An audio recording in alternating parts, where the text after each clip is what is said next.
ना कोई संघर्ष ना कोई तकलीफ़ें, फिर क्या मज़ा है जीने में। ना कोई संघर्ष ना कोई तकलीफ़ें, फिर क्या मज़ा है जीने में।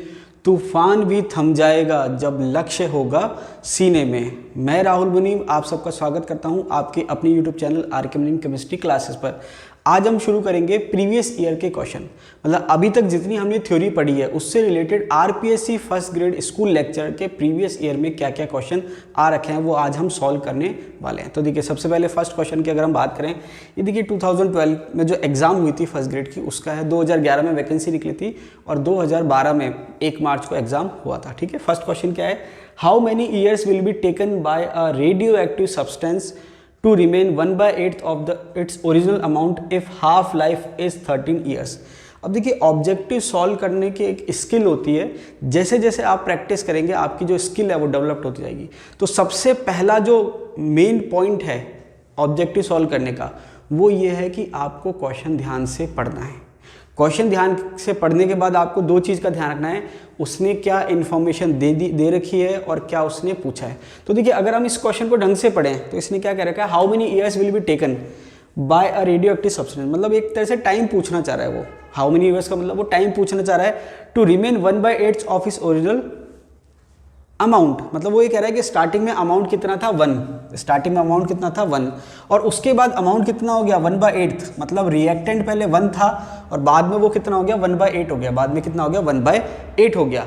If half life is 13 years, अब ये कह रहा है कि अगर टी हाफ जो है 13 ईयर है, कितनी है 13 साल, टी हाफ जो है वो 13 साल है, 13 ईयर्स है, तो ये कह रहा है कि 1/8 ओरिजिनल का होने में उसको कितना समय लगेगा। अब सिंपल सी बात ये है कि इसने कहा है 1/8 कितना समय लगेगा रिएक्टेंट को होने में और टी हाफ दे रखा है 13। अब सबसे इंपॉर्टेंट बात जो है वो ये है कि ये कौन से ऑर्डर की रिएक्शन है। अगर आपको ध्यान हो, मैंने थ्योरी में वीडियो में बताया था आपको, आप देख लेना, यहाँ पर दे रखा how many is be taken by a radio active substance. Important जो चीज़ है वो क्या है, रेडियो एक्टिव सब्सटेंस। अब यहाँ पर रेडियो एक्टिव सब्सटेंस की अगर बात हो रही है तो अगर आपको ध्यान हो तो जो मैंने फर्स्ट ऑर्डर रिएक्शन का जो वीडियो बनाया था उसमें मैंने बताया था सबसे इंपॉर्टेंट एक जो एग्जाम्पल है वो है रेडियो एक्टिव सब्सटेंस का। रेडियो एक्टिव सब्सटेंस जो है फर्स्ट ऑर्डर रिएक्शन को फॉलो करते हैं। तो यहाँ पर एक चीज़ क्लियर हो गई कि ये फर्स्ट ऑर्डर रिएक्शन है। ठीक है, फर्स्ट ऑर्डर रिएक्शन है। अब आपके इन्फॉर्मेशन क्या दे रखी है कि आपको क्या करना है कि जो रिएक्टेंट है वो 1/8 कितने समय में हो रहा है ये आपको पता लगाना है, मतलब इसमें कितना समय लगेगा वो आपको बताना है। ठीक है, टाइम पूछ रहा है, टी हाफ दे रखा है और इनडायरेक्टली, डायरेक्टली नहीं दे रखा फर्स्ट ऑर्डर रिएक्शन। डायरेक्टली तो होता है वो कहता है कि कोई रिएक्शन है जिसका टी हाफ इतना है, फर्स्ट ऑर्डर रिएक्शन है, लेकिन उसने फर्स्ट ऑर्डर ना लिख के क्या कहा, रेडियो एक्टिव सब्सटेंस। तो यहाँ पर आपने क्या कहा, ये इनडायरेक्टली इन्फॉर्मेशन क्या है, फर्स्ट ऑर्डर। अब सिंपल सी बात है कि फर्स्ट ऑर्डर के लिए आपको 1/8 का टाइम निकालना है। तो आप अगर थ्योरी वीडियो देखेंगे उसमें मैंने अच्छे से एक्सप्लेन कर रखा है कि आप कैसे निकालेंगे। फिर भी अगर आप देखें तो बहुत सिंपल तरीका है, आप इसको ऐसे समझें कि फर्स्ट ऑर्डर का जो टी हाफ है वो इनिशियल कंसंट्रेशन में डिपेंड नहीं करता। तो जब मैं बात करूं 1 से 1/2, मतलब हाफ लाइफ का मतलब रिएक्टेंट की कंसंट्रेशन क्या हो जाए हाफ, तो इसमें कितना समय लगेगा टी हाफ। अब अगर मैं कहूँ वापस से एक और हाफ लाइफ की मैं बात करूँ तो ये हो जाएगा 1/4, इसमें कितना समय लगेगा टी हाफ। और अगर मैं वापस से कहूँ एक और हाफ लाइफ है जिसमें कंसंट्रेशन हो रही है 1/8, तो इसमें कितना समय लगेगा टी हाफ। तो ये कितने हो गए 1 2 3, कितना समय हो गया 3 टी हाफ, कितना समय हो गया 3 टी हाफ। या फिर अगर आपको ध्यान हो तो मैंने ऐसे कहा था कि आपको निकालना है कंसंट्रेशन कितनी हो जाएगी या नंबर ऑफ टी हाफ्स के हिसाब से, तो आपने कहा था 2 की पावर n।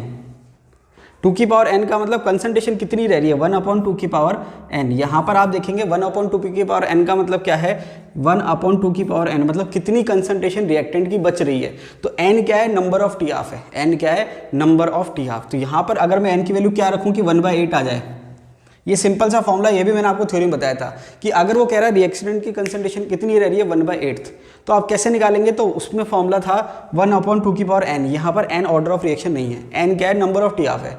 तो अब n की वैल्यू क्या रखूँ कि 8 आ जाए, तो n की वैल्यू 3 रखने पर आपकी क्या आ जाएगा 8 आ जाएगा।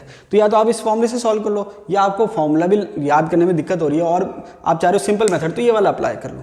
एक टी हाफ में 1/2 पहले का आधा, दूसरी टी हाफ में वापस आधा 1/4, तीसरी टी हाफ में वापस आता 1/8, और अगर 1/16 होता तो एक टी हाफ और लगती, 1/32 होता तो एक टी हाफ और लगती। तो ओवरऑल कितनी टी हाफ लगी 3, ओवरऑल कितनी टी हाफ लग रही है 3, मतलब 3 टी हाफ का समय लग रहा है। अब टी हाफ की वैल्यू दे रखी है कितनी 13 CS, 13 ईयर्स दे रखी है, तो 13 ईयर दे रखी है मतलब 3t हाफ। आंसर क्या हो जाएगा ए। 13 ईयर दे रखी है मतलब 3t हाफ। बात समझ में आ गई। इसके बाद अगर हम बात करें क्वेश्चन नंबर सेकंड की, अब देखिए बहुत सारे तरीके हैं, आप चाहो तो इसको ऐसे सॉल्व कर सकते हो, आप चाहो तो इसको ऐसे सॉल्व कर सकते हो। क्लियर। तो जितना आप प्रैक्टिस करोगे, जितना आप बार बार वीडियो देखोगे, जितनी आप खुद प्रैक्टिस करोगे, उतना ही आपकी प्रैक्टिस होती जाएगी। एक चीज़ ध्यान रखना, रिवीजन बहुत इंपॉर्टेंट है। आगे मैं और वीडियो बनाऊंगा स्ट्रेटेजी पे कि आपको तैयारी कैसे करनी है और रिवीजन कैसे करना है। सेकंड क्वेश्चन पे आते हैं। The rate of a reaction in a multi step reaction is governed bye. देखिए बहुत ही सिंपल एग्जाम्पल है, क्वेश्चन है, थ्योरेटिकल क्वेश्चन है। यहाँ पर तो फिर भी आपको थोड़ा टाइम लग रहा है कैलकुलेट करने के लिए, यहाँ पर बिल्कुल डायरेक्ट क्वेश्चन है। डायरेक्ट क्वेश्चन मतलब आपने क्वेश्चन पढ़ा, the rate of a reaction in a multi step reaction, मतलब ऐसी रिएक्शन जो एक से ज़्यादा स्टेप में हो रही है। तो अगर आपको ध्यान हो तो मैंने कहा था कि जो सिंपल रिएक्शन होती है, एलिमेंट्री रिएक्शन होती है, वो रिएक्शन होती है जो एक स्टेप में कंप्लीट होती है, और कॉम्प्लेक्स रिएक्शन वो होती है जो एक से ज़्यादा स्टेप में कंप्लीट होती है। तो यहाँ पर अगर मल्टी स्टेप रिएक्शन की बात करें तो जो रिएक्शन का रेट लॉ है वो किससे आता है? स्लोएस्ट स्टेप से आता है। किससे आता है? Slowest step. ये मैंने आपको कंसेप्ट बताया था। देखिए ये कंसेप्ट क्या कर रहा है कि अगर आपके कोई रिएक्शन हो रही है, जैसे मान लीजिए कि कोई रिएक्शन हो रही है, जैसे मैंने कहा A gives B and B gives product, ठीक है। ये मैंने कहा कि कोई रिएक्शन है, 2 स्टेप में कंप्लीट हो रही है। तो मैंने कहा स्टेप 1 का जो रेट कांस्टेंट है वो K1 है, स्टेप 2 का रेट कांस्टेंट K2 है। तो अगर मैंने कहा कि ये जो है फास्ट है, या मैं कहूँ कि ये जो है आपके स्लो है, वो फास्ट है, और ये आपके स्लो है, तो यहाँ पर जब आप रेट लॉ लिखोगे तो रेट लॉ आपके हमेशा स्लो स्टेप से आता है। किससे आता है? स्लो स्टेप से। तो स्लो स्टेप से जब आप रेट लॉ लिखोगे तो रेट क्या आ जाएगा? K2B, ठीक है। रेट लॉ आप लिखोगे तो किसके हिसाब से आएगा? स्लो स्टेप के हिसाब से रेट लॉ आ जाएगा K2B। या फिर अगर मैं कहूँ इसका उल्टा कर दूँ, क्या कर दूँ? इसका रिवर्स कर दूँ। जैसे मैंने कहा A gives B and B gives product. अब मैंने कहा यहाँ पर जो है स्लो स्टेप जो है वो ये वाला है, ठीक है। स्लो स्टेप कौन सा है? ये वाला है। और ये है K1, और ये है फास्ट स्टेप, और ये है K2। तो यहाँ पर जब आप रेट लॉ लिखेंगे तो ये आ जाएगा K1A। बात समझ में आ रही है? ठीक है। तो ये सिंपल तरीका है। देखिए 2 तरीके होते हैं यहाँ पर। अगर आपके कॉम्प्लेक्स रिएक्शन है तो उसका रेट लॉ लिखने के 2 तरीके होते हैं। या तो आप क्या करो, स्लोएस्ट स्टेप से लिख लो, तो ये आपके जो भी स्लोएस्ट स्टेप होगा उसके हिसाब से रेट लॉ आएगा। जैसे मैंने कहा ये स्लो स्टेप है तो रेट लॉ क्या आ गया? K2B, और ये स्लो स्टेप है तो रेट क्या आ गया? K1A। अब इंपॉर्टेंट बात क्या है कि कई बार क्या होता है, इस कंसेप्ट से जो है क्वेश्चन सॉल्व नहीं होता, या हम ये कंसेप्ट अप्लाई नहीं कर पाते स्लो स्टेप वाला। तो वहाँ पर एक कंसेप्ट आता है स्टेडी स्टेट अप्रॉक्सीमेशन। आगे पढ़ेंगे हम वीडियो में, तो आई थिंक समझ में आ गया होगा कि स्लोएस्ट स्टेप। अगर देखो इसको हम लॉजिकली समझें, भाई ये तो हमने डायरेक्ट याद कर लिया, या हम कहें रट लिया, कि हमने क्या करा? रट लिया कि स्लोएस्ट स्टेप जो है रेट डिटरमाइनिंग होगा। अब इसको समझे कैसे? अगर हम एग्जाम्पल की बात करें तो इसको आप ऐसे समझो कि कोई भी प्रोसेस है या कोई भी रिएक्शन है, वहाँ पर मेनली हम उस रिएक्शन को कंप्लीट कब मान रहे हैं? जब प्रोडक्ट बन रहा है। जब क्या बन रहा है? प्रोडक्ट बन रहा है, ठीक है। मैंने कहा प्रोडक्ट जब बनेगा वो फाइनली मैं क्या मानूंगा? रिएक्शन कंप्लीट हो गई, मतलब प्रोडक्ट की कंसंट्रेशन क्या हो रही है? इंक्रीज हो रही है। अब इसको आप ऐसे समझ लो कि मुझे रोटी बनानी है। क्या बनानी है? रोटी। तो अब यहाँ पर रोटी बनाने का जो स्टेप है, सबसे पहले है आटा गूंदना, उसके बाद रोटी को बेलना, और उसके बाद रोटी को सेकना। अब मान लीजिए आटा जो गूंदने का स्टेप है वो मैंने हटा दिया, उसको आप कंसिडर मत करो। अब यहाँ पर 2 स्टेप हो गए, एक बेलना रोटी को, और एक हो गया सेकना। अब यहाँ पर खाने वाले को रोटी कब मिलेगी वो किस पे डिपेंड करेगा? अब इसको आप ऐसे समझिए कि बेलने वाले की स्पीड बहुत ज़्यादा है, वो बेल बेल के खूब सारी उसने रोटियां इकट्ठी कर ली, लेकिन सेकने वाला बहुत धीरे धीरे सेक रहा है। तो रोटी जो खाने वाला है, जिसको रोटी खाने को मिल रही है, तो वो जो उसको रोटी मिल रही है वो अब बेलने वाले पे डिपेंड नहीं कर रही। क्यों? क्योंकि इसकी स्पीड ज़्यादा है तो इसने बहुत सारी रोटी बेल के रख दी साइड में। लेकिन अब उसको जो रोटी मिल रही है वो किस पे डिपेंड कर रही है? सेकने वाले की स्पीड पे, क्योंकि इसकी स्पीड क्या है? कम है। तो हम क्या कहें कि अगर स्लोएस्ट स्टेप सेकने वाला है तो वहाँ पर रोटी जो मिल रही है खाने की फाइनली वो किस पे डिपेंड कर रही है? सेकने वाले पे। क्योंकि इसकी स्पीड ज़्यादा है तो कंपेरेटिवली इसकी स्पीड कम है, तो इस पर डिपेंड करिए। अब इसका मैंने उल्टा कर दिया। अब बेलने वाले की स्पीड कम है और सेकने वाले की स्पीड ज़्यादा है, तो रोटी सेकने वाला जो है तैयार बैठा है, लेकिन बेल के रोटी आए तब तो सेकेगा। तो वहाँ पर क्या हो रहा है कि जब रोटी बेलने वाला बहुत धीरे बेल रहा है और सेकने वाला तेज बेल रहा है, तो फाइनली जो रोटी मिलेगी खाने वाले को वो किस पे डिपेंड कर रही है? बेलने वाले की स्पीड पे, क्योंकि इसकी स्पीड क्या है? कम है। बात समझ में आई? या इसको अगर मैं दूसरा एग्जांपल लूँ तो इसको आप ऐसे समझ सकते हैं, मान लीजिए आपको कहीं शादी में जाना है, तो शादी में आप समय से कितना जल्दी पहुँचेंगे या समय पे पहुँचेंगे नहीं पहुँचेंगे, वो किस पे डिपेंड करता है कि घर में जो तैयार होने वाले लोग हैं उसमें सबसे लेट कौन तैयार हो रहा है। अब आप ऐसे समझिए कि 10 जने घर में हैं, 8 जने तैयार हो गए, 9 जने तैयार हो गए, लेकिन एक जना तैयार नहीं हो रहा। अब वो एक जना कौन है? आप सब जानते हैं, आपके घर में जो महिलाएं होती है बहुत समय लेते तैयार होने में। तो वहाँ पर मैं उनकी कोई क्रिटिसाइज़ नहीं कर रहा, बुरा मानने की ज़रूरत नहीं है। तो वहाँ पर क्या है कि महिलाएं टाइम ज़्यादा ले रही हैं, तो इसका मतलब आप शादी में कितना लेट पहुँचेंगे या कितना समय पे पहुँचेंगे, उसमें जो रेट है, जो डिटरमाइन कर रहा है, जो फैक्टर डिटरमाइन कर रहा है, वो कौन सा है कि आप जो है आपके घर में सब तैयार हो रहे हैं, मतलब महिला टाइम ले रही है, मतलब महिला जो है वो स्लो स्टेप है। तो रेट डिटरमाइनिंग स्टेप कौन है? महिला। तो कहने का मतलब ये कि मैंने आपको इसलिए समझा दिया एग्जाम्पल से ताकि आप इसको कभी भूलें ना। मेरे हिसाब से आई थिंक आपको समझ में आ गया होगा। अब देखिए, अगर नेक्स्ट क्वेश्चन की बात करें तो क्या दे रखा है? In the first order reaction concentration of the product with time. अगर हम बात करें फर्स्ट ऑर्डर रिएक्शन की तो देखिए इन्फॉर्मेशन क्या दे रखी है कि फर्स्ट ऑर्डर रिएक्शन है। दूसरी बात क्या पूछ रहा है? In the first order reaction concentration of the product with time, मतलब प्रोडक्ट की कंसंट्रेशन जिसको आप एक्स से बताते हो वो पूछ रहा है, उसमें क्या चेंज होगा टाइम के साथ। ठीक है, एक्स की कंसंट्रेशन का टाइम के साथ क्या चेंज होगा। तो यहाँ पर अगर आप बात करोगे प्रोडक्ट की कंसंट्रेशन की, तो प्रोडक्ट की जो कंसंट्रेशन है वो समय के साथ बढ़ती है और रिएक्टेंट की कंसंट्रेशन जो होती है वो समय के साथ कम होती है। अब चाहे ऑर्डर कोई सा भी हो, चाहे ऑर्डर 0 हो, चाहे फर्स्ट हो, चाहे सेकंड हो, चाहे थर्ड हो, कोई सा भी ऑर्डर हो, आपके रिएक्टेंट की कंसंट्रेशन समय के साथ कम होती है और प्रोडक्ट की कंसंट्रेशन समय के साथ बढ़ती है। अगर देखो आपको याद हो तो एक स्टार्टिंग में मैंने जब इंट्रोडक्शन बताया था वहाँ पर हमने ग्राफ देखा था इस टाइप से। तो ये क्या बताता है कि ये आपके टाइम है और ये आपके कंसंट्रेशन है। ये जो कम हो रही है ये रिएक्टेंट की कंसंट्रेशन है और जो बढ़ रही है वो किसकी है? प्रोडक्ट की कंसंट्रेशन। तो यहाँ पर आपको ये क्लियर हो गया कि समय के साथ प्रोडक्ट की कंसंट्रेशन बढ़ती है। हाँ, उसका रेशो अलग अलग हो सकता है कि जैसे रिएक्टेंट की कंसंट्रेशन समय के साथ बहुत तेज कम हो रही है या ज़्यादा, वो डिपेंड करता है ऑर्डर पे, लेकिन कुल मिला के रिएक्टेंट की कंसंट्रेशन कम होगी और प्रोडक्ट की कंसंट्रेशन बढ़ेगी। सेकेंड क्वेश्चन की अगर बात करें, which of the following is most unlikely to affect the rate of a chemical reaction in general. ये कह रहा है कि कौन सा फैक्टर जो है वो रेट ऑफ रिएक्शन को अफेक्ट नहीं करता। तो देखिए हमने पढ़ा था सेकंड जो वीडियो था आपके काइनेटिक्स का, उसमें मैं आपको डिस्क्रिप्शन में लिंक दे दूंगा। तो वहाँ पर आपको मैंने बताया था कि कौन कौन से जो कारक है, कौन कौन से फैक्टर जो है वो रेट को अफेक्ट करते हैं। तो देखिए वहाँ पर आपने एक फैक्टर पढ़ा था, मैंने आपसे कहा था कि जो रेट होती है वो होती है के और कंसंट्रेशन। ठीक है, ये मैंने आपको बताया था। फिर मैंने कहा था 2 तरह के फैक्टर होते हैं, एक वो जो डायरेक्टली और इनडायरेक्टली कंसंट्रेशन को इफेक्ट करते हैं, दूसरे वो जो के को इफेक्ट करते हैं। तो वहाँ पर मैंने आपको बताया था स्टार्टिंग में कंसंट्रेशन। अब देखिए कंसंट्रेशन और मैंने आपको रिएक्टेंट बताया था कि जो रिएक्टेंट की कंसंट्रेशन है वो रेट को क्या करती है? इफेक्ट करती है। अब हम यहाँ पर आप एक नियम बना लेना, जब भी आप ऑब्जेक्टिव सॉल्व करें तो आप एक चीज़ का हमेशा ध्यान रखना है, सबसे पहले क्वेश्चन पढ़ो ध्यान से, उसके बाद पढ़ो ऑप्शन, उसके बाद एक बार वापस से क्वेश्चन पढ़ो।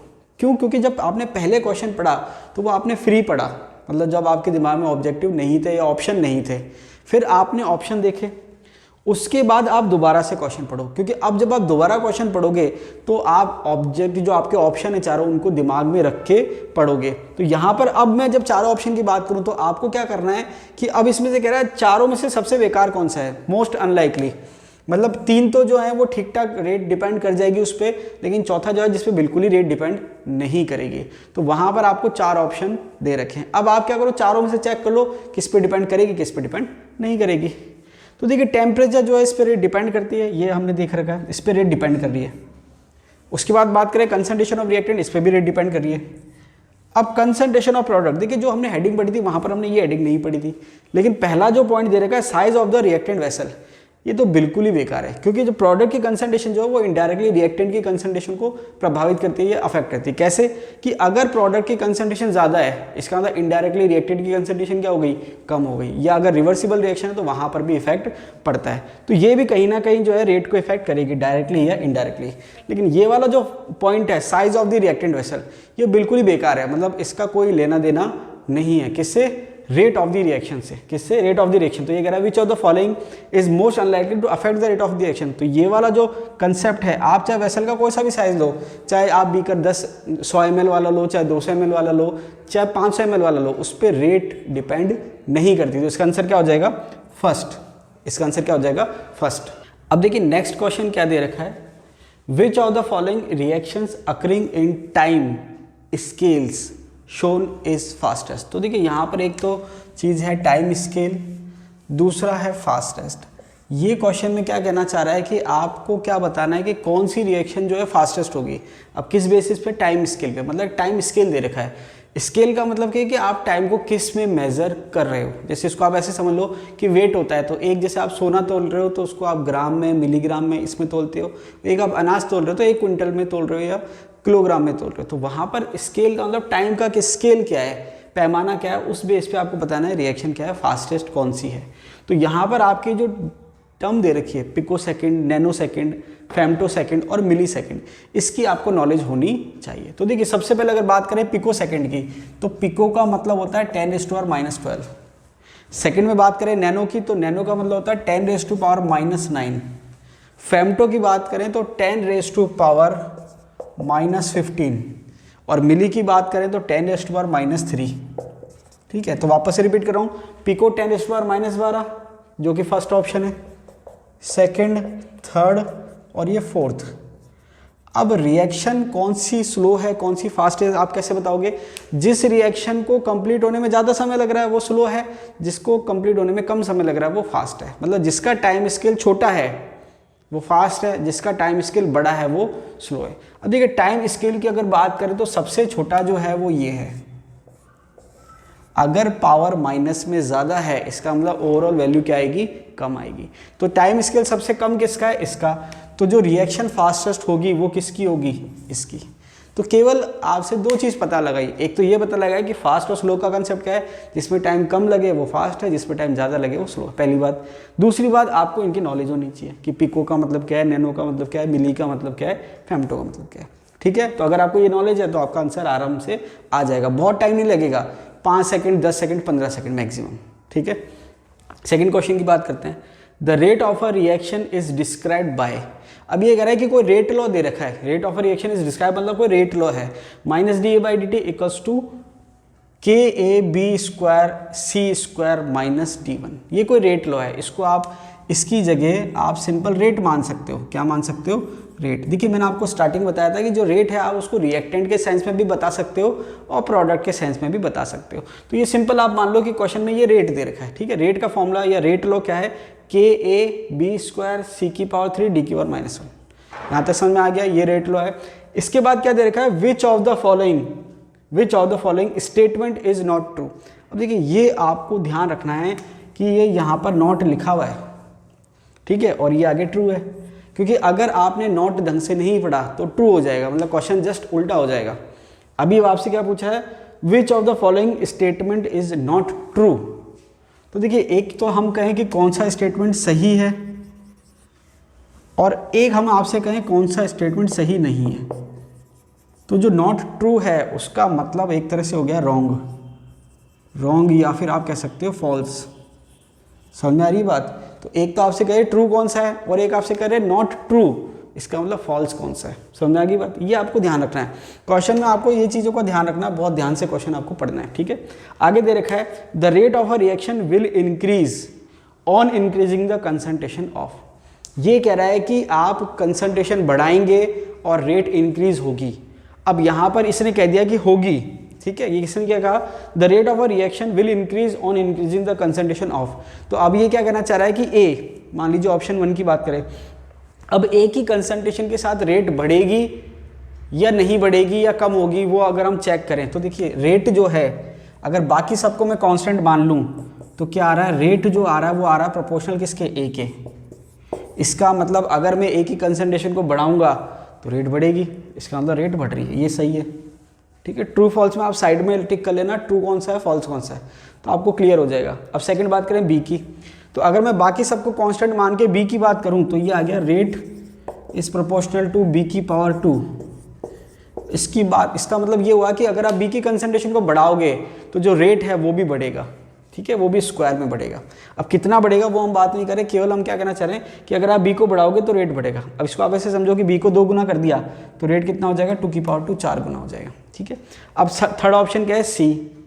अगर हम थर्ड ऑप्शन की बात करें तो रेट जो कह रहा है रेट इज प्रोपोर्शनल टू, तो सी की पावर कितनी आ रही है, 3।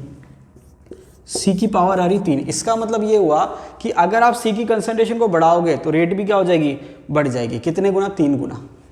अब बच गया ऑप्शन नंबर फोर्थ। तो फोर्थ की अगर हम बात करें तो फोर्थ में लिखा हुआ है rate is proportional to D की पावर -1। D की पावर -1 को मैं ऐसे लिख सकता हूँ प्रोपोर्शनल टू 1/D। अब यहाँ पर ये जो रिलेशन है ये क्या कर रहा है कि अगर आप D की कंसंट्रेशन को बढ़ाओगे तो देखिए यहाँ पर A की कंसंट्रेशन बढ़ाने से रेट बढ़ रही है, B की कंसंट्रेशन को बढ़ाने से रेट बढ़ रही है, C की कंसंट्रेशन को बढ़ाने से रेट बढ़ रही है। अब अगर D की बात करें तो D की कंसंट्रेशन को अगर आप बढ़ाओगे, ये इन्वर्सली है, तो रेट क्या हो जाएगा, कम हो जाएगा। रेट क्या हो जाएगा, कम हो जाएगा। तो यहाँ पर ये स्टेटमेंट गलत है। तो इसने यही तो पूछा था कि कौन सा स्टेटमेंट गलत है, तो ये आपके आंसर क्या आ गया, फोर्थ। अब एक इंपॉर्टेंट बात, अभी मैंने आपसे क्या कहा था कि जितनी आप क्वेश्चन सॉल्व करोगे आपकी प्रैक्टिस हो जाएगी, स्किल डेवलप्ड हो जाएगी। तो अगर इस टाइप का कोई क्वेश्चन आता है कि कौन सा सही है, कौन सा सही नहीं है, या कौन सा गलत है, कौन सा गलत नहीं है, आंसर तो एक ही होना होता है। समझ में आ रही बात। तो यहाँ पर क्या है कि मान लीजिए अगर आपको डी वाले का समझ में नहीं आ रहा है कि सॉल्व कैसे करना है, लेकिन अगर आपको ये समझ में आएगा कि ए का रिलेशन, बी का रिलेशन, सी का रिलेशन, तो अगर आपको ये इतना भी पता चल गया कि 3 वाले सही हैं तो चौथा वाला ऑटोमेटिकली गलत होगा। समझ में आ रही बात। तो अगर यहाँ पर आपको 4 ऑप्शन में से 3 ऑप्शन भी समझ में आ जाए तो चौथा ऑप्शन आपको वैसे ही क्लियर हो जाएगा। अगर आपको मान लीजिए ऐसा कोई पता चल जाए कि भाई ये वाला गलत है तो बाकी 3 को चेक करने की ज़रूरत नहीं है। समझ में आ रही बात। तो या तो आपको ये पता हो जाए कि कौन सा सही है, या आपको ये पता चल जाए कि कौन से सही नहीं है। तो जैसे यहाँ पर पूछा था कौन सा गलत है, तो या तो आपको डायरेक्ट गलत वाला पता चल जाए, या फिर आपको 3 सही कौन से वो पता चल जाए, तो आपका आंसर आ जाएगा। अब देखिए नेक्स्ट क्वेश्चन क्या दे रखा है, the mechanism of the reaction P + Q gives R is as follows। तो देखिए ये तो रिएक्शन होगी, P + Q gives R, ये रिएक्शन हो गई। अब ये कह रहा है इसका मैकेनिज्म दे रखा है, क्या दे रखा है, P gives S, मतलब P से S बन रहा है, पहला स्टेप है, K1 रेट कांस्टेंट है, ये स्लो स्टेप है। दूसरे स्टेप की अगर बात करें तो S + Q, मतलब जो S एक तरह से आप कह सकते हैं इंटरमीडिएट, ये भी मैं आपको बताऊंगा अभी। S + Q gives R, जो कि क्या है, फास्ट है। अब यहाँ पर आपको मैं 2-3 चीज़ें समझा देता हूँ कि आप जब रिएक्शन करवाते हैं तो देखिए ऐसे 2-3 स्टेप में हो रही है तो इस टाइप से लिखी रहती है, जैसे मान लीजिए first step, second step, third step. अब अगर कोई आपको ऐसा जिसकी कंसंट्रेशन लिखी हुई है या मेंशन है, जो भी सिंबल आपने मेंशन कर रखा है, अगर वो आपको लेफ्ट हैंड साइड पे डायरेक्ट दिख रहा है और फिर वो कंज्यूम हो रहा है, इसका मतलब क्या हुआ, जैसे मान लीजिए P जो था वो डायरेक्ट लेफ्ट हैंड साइड पे था, फिर राइट हैंड साइड पे क्या बना, S। फिर यहाँ पर जब आपने सेकंड स्टेप लिखा तो S तो क्योंकि यहाँ बना है, और फिर आपने S के साथ क्या लिया, Q, और फिर क्या बना, R। तो जो आप डायरेक्ट लेफ्ट हैंड साइड पे लेते हो, जो कि स्टार्टिंग में आपने ले रखा है, मतलब वो रिएक्शन के बीच में या रिएक्शन के दौरान नहीं बन रहा, तो यहाँ पर वो कौन कौन से हैं, P और S, P और Q, जो कि आपने स्टार्टिंग में ले रखे हैं, जो कि आपने रिएक्शन में लिखे हैं, इसको हम कहते हैं रिएक्टेंट। तो यहाँ पर P और Q क्या हो गए, रिएक्टेंट। क्या हो गए, रिएक्टेंट। मतलब जो आपके स्टार्टिंग में आप कंसंट्रेशन ले रहे हो जिसकी, और वो आपके स्टार्टिंग में आपने लिया है, बना नहीं है बीच में, और वो कंज्यूम होकर खत्म हो रहा है बाद में। इसके बाद अगर हम देखें कि S है, अब इस रिएक्शन में S कहीं भी लिखा हुआ नहीं है, तो आपने क्या देखा कि S रिएक्शन के दौरान बना और रिएक्शन के दौरान कंज्यूम भी हो गया। तो ऐसी स्पीसीज जो रिएक्शन के बीच में, रिएक्शन के इंटरमीडिएट या रिएक्शन होने के साथ साथ बन रही है और ख़त्म भी हो रही है, तो वो जो है आपके S, उसको हम कहते हैं इंटरमीडिएट। क्या कहते हैं, इंटरमीडिएट। तो देखिए रिएक्टेंट को आपने कैसे पहचाना कि जो आपने स्टार्टिंग में लिया, बीच में बना नहीं है और कंज्यूम हो गया, वो रिएक्टेंट है। जो आपके रिएक्शन के बीच में बना और रिएक्शन के बीच में ही क्या हो गया, कंज्यूम हो गया, वो क्या है, इंटरमीडिएट। इसके अलावा जो आपके फाइनली R, जिसकी कंसंट्रेशन बच गई है, जो रह गया है, उसको आप क्या कहते हो, प्रोडक्ट। समझ में आ गई बात।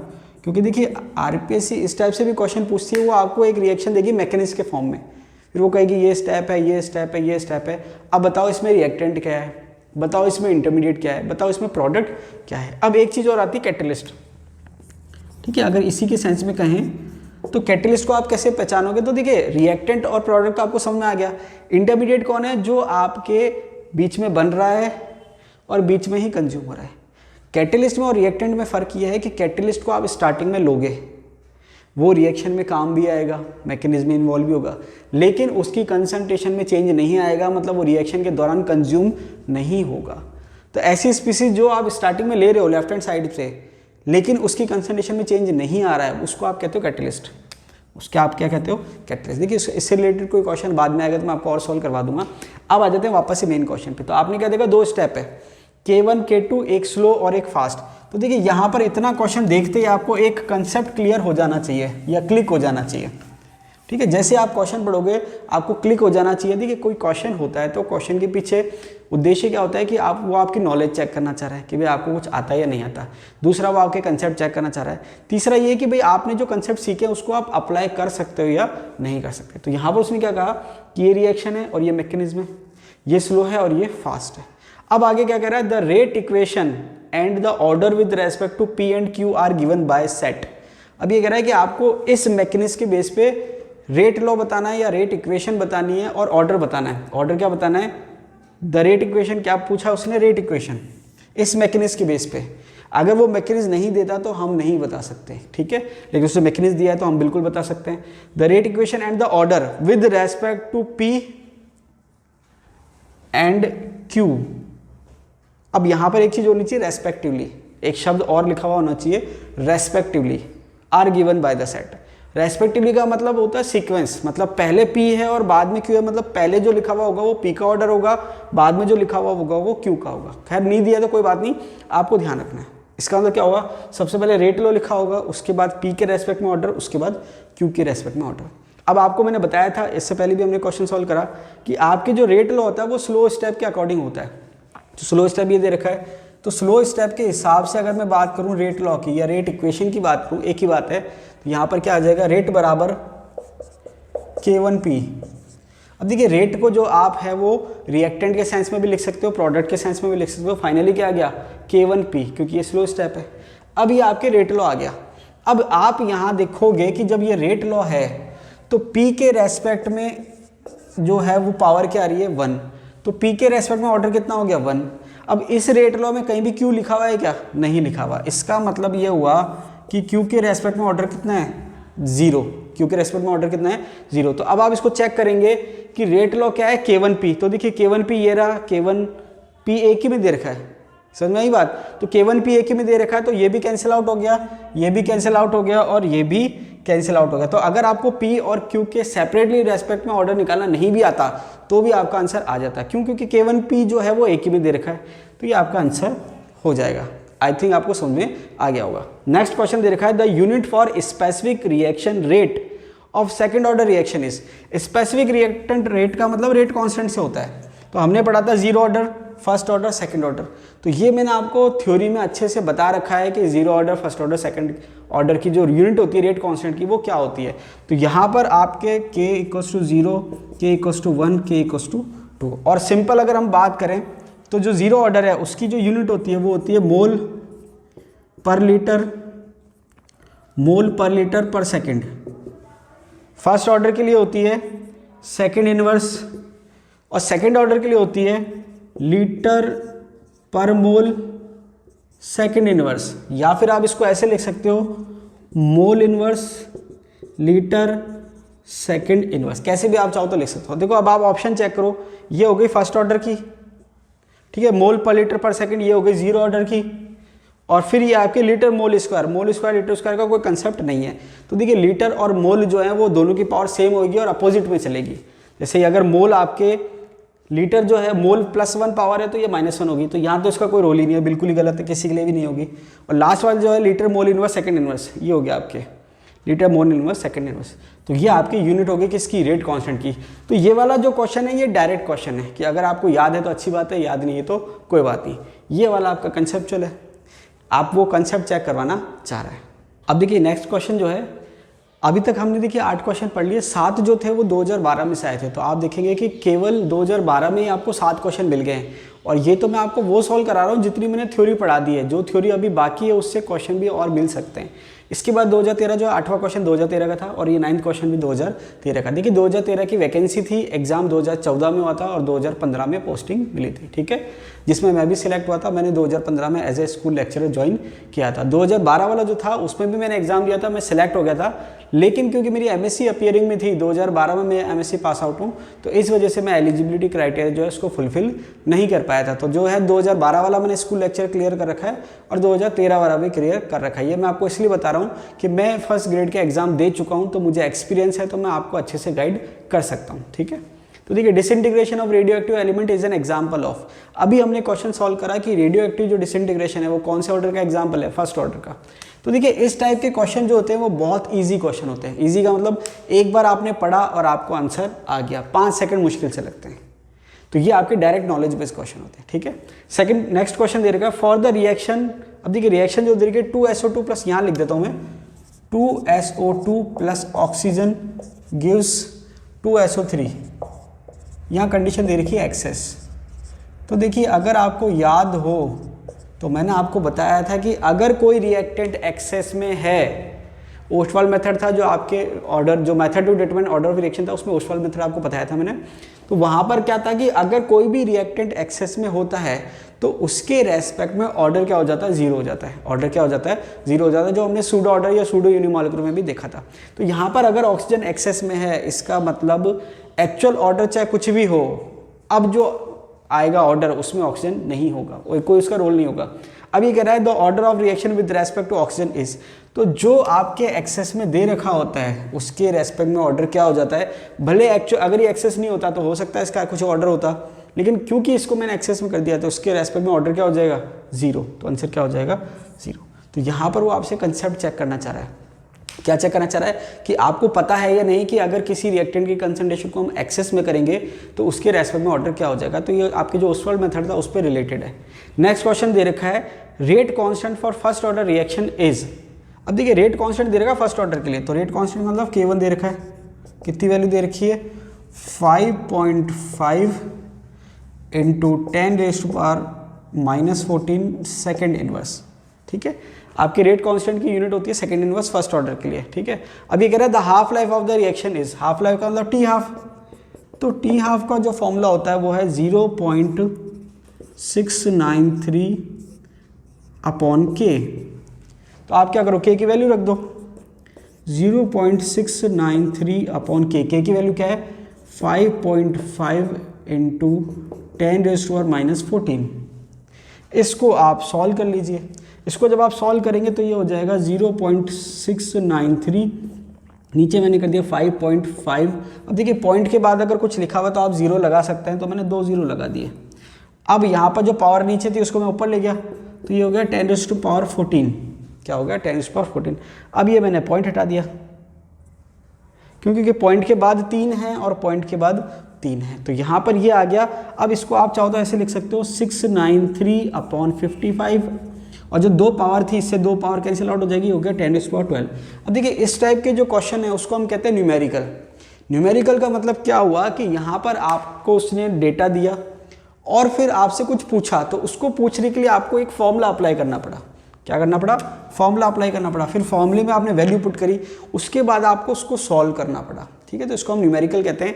यहाँ पर कई बार क्या होता है कि अगर आपकी प्रैक्टिस कम है तो उसकी चीज़ क्या होगी, 2 चीज़ हो सकती है। आपकी अगर प्रैक्टिस कम है, देखिए हर बार क्या होता है हम मोबाइल लेके कैलकुलेटर लेके बैठते हैं, मोबाइल कैलकुलेटर लेते हैं, हमने फटाफट क्या करा, हमको पेन चलाने में जोर आता है, तो हमने क्या करा, सीधे मोबाइल लिया, सॉल्व करके आंसर निकाल लिया, तो हमने सोचा हमारा आंसर आ गया। लेकिन यहाँ पर अगर आप ज़्यादा मोबाइल का या कैलकुलेटर का यूज़ करोगे तो एग्जाम में तो आपको मोबाइल कैलकुलेटर मिलने वाला नहीं है, तो वहाँ पर क्या होगा, आपको सॉल्व करने में जोर आएगा। और उससे 2 चीज़ होगी, या तो आपसे सॉल्व ही नहीं होगा या टाइम ज़्यादा लगेगा। दूसरा, अगर आपने सॉल्व कर भी लिया तो आपका टाइम कंज्यूम हो गया, तो देखिए जितना आप प्रैक्टिस कम करेंगे टाइम ज़्यादा लगेगा और फिर आप पैनिक भी हो सकते हैं, जैसे अभी कॉलेज लेक्चर का एग्जाम हुआ। इसके अलावा अगर आपकी प्रैक्टिस कम है तो सिली मिस्टेक्स होने के भी चांसेस ज़्यादा है। ठीक है, इसलिए आप जितनी प्रैक्टिस करेंगे उतना बढ़िया है। तो जब भी आप प्रैक्टिस करें मोबाइल कैलकुलेटर साइड में रख के करें। ठीक है, इसको आप सॉल्व कर लो। अब यहाँ पर इसको आप सॉल्व करके जब आंसर निकालोगे तो आपके यहाँ पर 10⁻13, 10, 12 दे रखे हैं।